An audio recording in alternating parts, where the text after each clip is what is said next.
டெரரிஸ்டா? நான் இது what did you say? யாரைய லைட் எல்லாம் ஆஃப் பண்ணது? இங்க என்ன ஃபர்ஸ்ட் நைட்டா நடக்குது?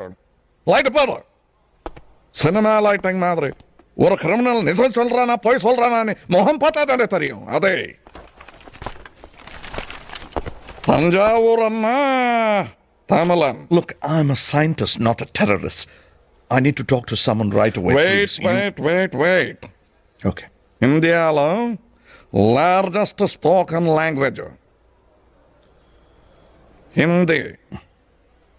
அதுக்கப்புறம் எந்த பாஷை தெரியுமா? Tamil. తెలుగు. మూడవది తమిళ్. నా తెలుగు டெபுடேஷன்ல தமிழ்நாட்டுக்கு வந்து தமிழ் கத்திக்கிட்டு நல்லா பேசுறேன். ஆனா நீ தஞ்சாவூரோ இங்கிலீஷ்ல தான் பேசுற. பின்ன அப்படியே தமிழ் வாழும். உங்களை மாதிரி தெலுங்குக்காரங்க யாராவது வந்து வாழ வைப்பாங்க?